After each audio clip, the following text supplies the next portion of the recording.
Parents trust us with their kids. They trust us with their safety and their education, but there are some students that need a little bit more. Some students that need a little bit different. And today I want to talk about students that are often overlooked and often underserved. Those are students with diagnosed and undiagnosed learning disabilities and learning differences. In this video, I want to talk about a handful of ways that we have gone beyond the IEP in my classroom to find ways to enhance our classrooms to make it a successful learning place for all of our students. Let's go. For most of my career, I have taught in co-taught classrooms, meaning I am the general education teacher, there's a special education teacher in the room or a paraprofessional, and we sort of co-teach or co-lead our classrooms. That, and I have two kids that are in the special education world that both have learning disabilities and learning differences. And so that's the experience I'm kind of pulling from here today. Because what I want to do is share with you a handful of ways that are immediately applicable. Almost anyone can do all of these, and they're really simple, and they just take things to the next level. Because look,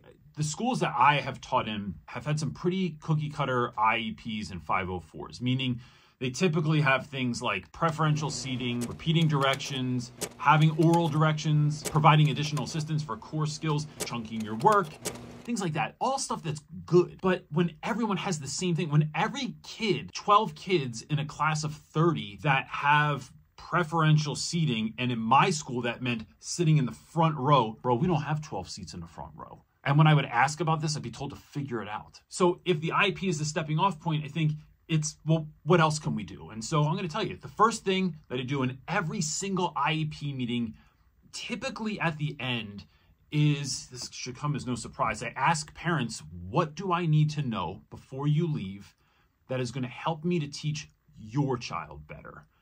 And when I tell you, the look on parents' faces when I ask this is one of like, they've never been asked this before. I find that a lot of times parents in IEP meetings, they are deeply trusting the school because they don't even understand this often confusing world of special education. So when asking them, hey, what works at home? What's worked before? What do I need to know about your kid? How do they want to be responded to? How do they want to be addressed? What are some things that light them up? Let's parents know that they're part of the team, that we're not here just presenting to you. We are here in community with you. And I know some schools do a much better job than others, but in my experience, that question goes really, really far. The next thing is, what's your physical environment look like? For instance, are the lights too bright in your room? Or, I know it's really trendy right now, but having Christmas lights or having like these strip LEDs like I have back here, having those blinking in the classroom can be really distracting and off-putting to many students. So it's maybe dialing down the lights, maybe turning those lights on and keeping them steady instead of having them flash all over the place like you're in a rave. What's the sound like in your classroom? I had a student one time where we were talking about ghost stories and we were talking about suspense. So I showed the opening scene from Stranger Things. And in that first episode, the student got really overwhelmed and asked to leave to go to the bathroom while he was holding his ears. He left and one of his friends said like, oh yeah, Mr. Reynolds, he doesn't like when there's flashing lights like this, when there's jump scares, and the sound is probably too loud for him. It's something I never even thought about before, right? But when you don't know, you don't know. But when you do know, you do better. So going forward, I was just mindful of those triggers for that particular student in that class to make sure that this was a place where I was able to meet his needs. Do you have flexible seating in your room? And this doesn't have to be expensive. There's tons of super expensive flexible seating options out there. But I mean, and maybe that is worth another video of how I've actually done this on a budget. But if you just look around your classroom, is there a filing cabinet that a kid could stand at instead of sitting at a desk? Could they stand at a windowsill? Could they sit in a windowsill? Could they sit on the floor? In just looking at your environment, it's looking at sometimes the things that we have differently than looking for different things we want to bring into the classroom. Because sometimes giving a kid room to just stand up and move around a little bit is better than, hey, you're going to sit in the front of the classroom right in front of me. And side note, back to my original idea, I think preferential seating is a place that students prefer and a place that prefers them. What is going to give them the best chance of doing well? I don't teach from the front of my class. I teach all over my class. I'm on desks. I'm on windowsills. I'm running around. I'm walking around. I'm interacting with students all over the place. So the front row isn't necessarily preferential seating because I'm not dictating to my students all period. And this one is not for everyone, but the color of your room. I used to have color yellow that looked like diarrhea in the front of my classroom, and I painted it one summer without asking anyone. I'm not saying that you should go do this, but I did, and no one ever said anything to me because I did it when they weren't looking. I made it a very calm, kind of bluish gray color because I wanted to create a vibe in my classroom that students that might be overwhelmed, that might be anxious, that might be angry could come into and know that we are switching lanes in this classroom. And I immediately want to take it from like a 10 to a 5 so you can come in, feel safe, be safe, and get to work. Next thing is your reading options. Are we offering students things like audiobooks? Are we giving kids maybe graphic novels if needed? So when we read the Odyssey, I mean, we have everything from the version of the Odyssey that everybody else reads, and then I have a ton of them, but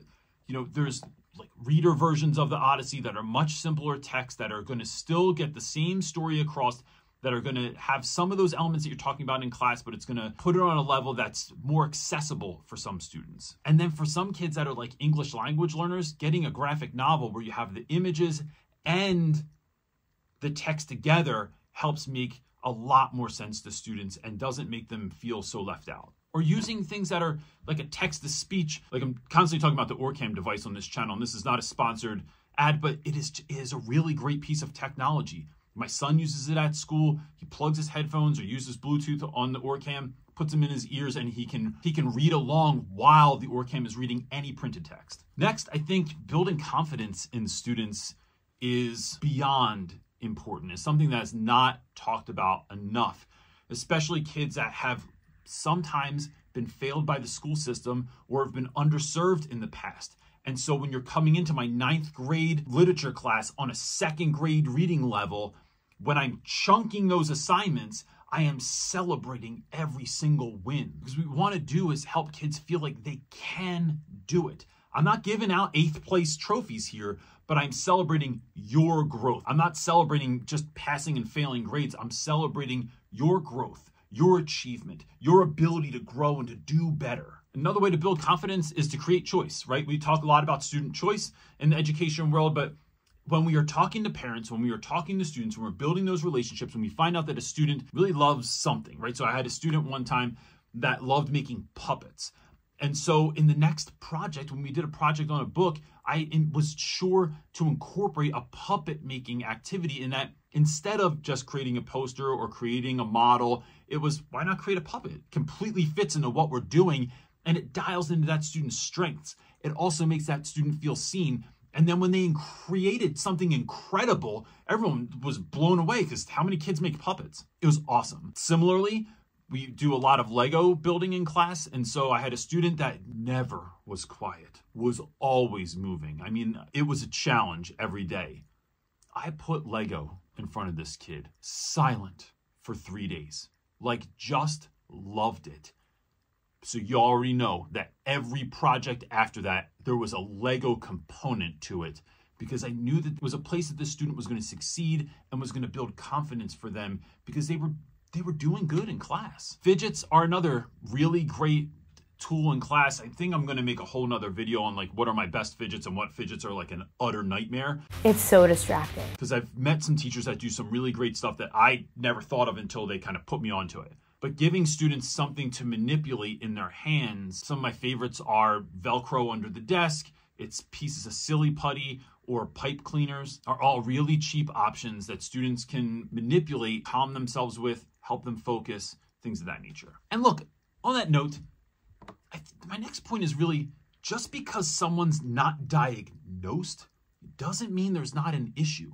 So sometimes taking some of these accommodations and making them class-wide is just a really good move. For instance, in my class, every kid gets extra time on a test unless it is a state assessment or it's a time test for some reason. So some math teachers might have a time test for a reason. I'm not a math teacher, so I don't know what those reasons are, but I just know that sometimes in math, I remember having time tests. Anyway, all students have as much time as they need to take any assessment in my class. And if they need more time after class, we arrange that to make sure that that happens. Guided notes is something that every student gets unless it's my honors class and there's a reason for not having guided notes. All students are allowed to retake any test or quiz.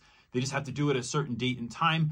But if you don't do well, I want to try and take away some of that test taking anxiety. You get to take it, try it, come back the next time, and you can take it Monday through Wednesday, before school, during lunch, or after school to retake any assessment. And when doing small groups, I mean, I was blessed to have 2 teachers in my classroom almost all the time. And even when I didn't, I tried to talk with someone in the special education department to see if I could get a little help there. And we didn't just pull the special education students and put them in another room. My co-teacher and I, or my para and I, small group testing opportunities. And then we plan out ahead of time, knowing which classrooms are open, or if the front office is open, or if there's anywhere in the school that has an open space that you can take kids in so that they can have an opportunity that's better than having everyone in the same classroom. And look, this is probably the most important thing I'm going to say in this video. Too many teachers have students with a diagnosis in dyslexia, in dysgraphia, in dyscalculia. They have CAPD, they have ODD, but the teacher is given accommodations, but it's never explained to them or taught to them about what those learning disabilities are, how they present themselves. So my son's diagnosed with severe dyslexia amongst a number of other things. When we told his teacher, after the IP meeting, she confessed to us that she didn't even really know what dyslexia was. As a matter of fact, she said, oh, that's when you see numbers and letters backwards, right? Which is a component sometimes in dyslexia, but that is not the only way that dyslexia presents itself. So do a little bit of a dive into some of these conditions that your students are dealing with, because again, it's going to help you to know better. And when you know better, you can do better. When you understand where someone is coming from, you understand the struggle that someone has, when you can get a picture of what that looks like, you just become a better teacher. One of my favorite spots is understood.org. They have great resources on there. They have like a fill in the blank kind of Mad Lib thing that you can fill in, and it's going to at least get you on the path to understanding students that you may not currently understand. And to that end, go and ask your friends in the special education department. I constantly visit the special education department because I'll tell you what, there's too many damn acronyms and initials and coded language in the special education department. And you don't know what they're talking about all the time because you go into the IEP meeting and they talk about the student's IEP and the 504 and how they have diagnosed CAPD and ODD and what we're going to do about it. And you're just sitting there like, you just said many letters and I don't know what most of them meant.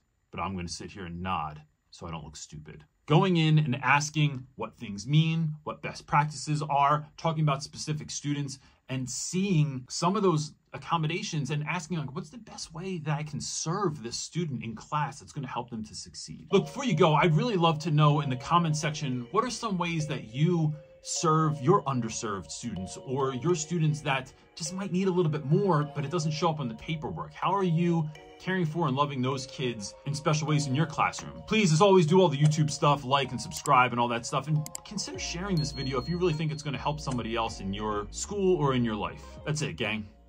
Peace.